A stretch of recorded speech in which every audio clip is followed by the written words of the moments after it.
புது டைரக்டர் வந்திருக்காங்க இங்கே. அதாவது படம் ஃபுல்லாகவே துபாயில் நடக்கிற ஒரு விஷயத்தை தான் காட்டியிருக்கிறாங்க. துபாய் ஏர்போர்ட்டுன்னு காட்டினாங்களடா, அதனால நான் மலேசியான்னு தெரியல எனக்கு. பரவாயில்ல, நான் வந்து துபாயின்னு ஏர்போர்ட்டுன்னு பார்த்தேன், அதனால துபாய் நினச்சேன். சரி, மலேசியாவை ஏதோ ஒரு வெளிநாட்டில் ஃபுல்லாகவே எடுத்திருக்காங்க, இந்தியாவை எதுவுமே காக்கல. சாரி, தமிழ்நாட்டையோ இந்தியாவையோ எதுவும் காட்டல. இங்கேருந்து போனால் எவ்வளோ கஷ்டப்பட்டு குப்பை பொறுக்குவோன்றதை அவர் யோகி பாபு காட்டுறாரு. அந்த குப்பை பொறுக்கிற வீட்டில் இவர் தங்கிக்கிட்டு அவர் ஹோட்டல் துடைக்க போகிறாரு. அந்த இடத்துல கஷ்டம் வந்து அந்த கதாநாயகிக்காக போய் தர்மாவிட்ட போய் சீட்டாட போய் மாட்டிக்கிறாரு, கையெழுத்து போட்டு பாஸ்போர்ட்டை போட்டு. பரவாயில்ல, கதை புதுசு தான்.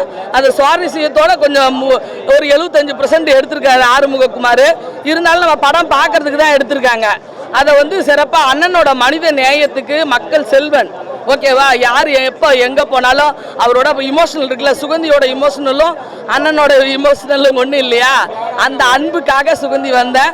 பரவாயில்ல, ஒரு வட்டம் பார்க்கலாம், எந்த ஒரு லேக்கு கீக்கு அதெல்லாம் எதுவும் கிடையாது. ஒன் டைம் பார்க்கலாம், ஓகேவா. எல்லா டைரக்டருக்கும் ஒரு வாய்ப்பு கொடுத்தாரு இல்லையா. யாரு அந்த காலத்தில் ஜேம்ஸ் பாண்டுன்னு ஒரு ஜெய்சங்கர் இருந்தாரு பாரு, அந்த காலத்து ஜேம்ஸ் பாண்டு ஜெய்சங்கர் தான் நம்ம மக்கள் செல்வன். புரியுதா? அண்டர்ஸ்டாண்ட்.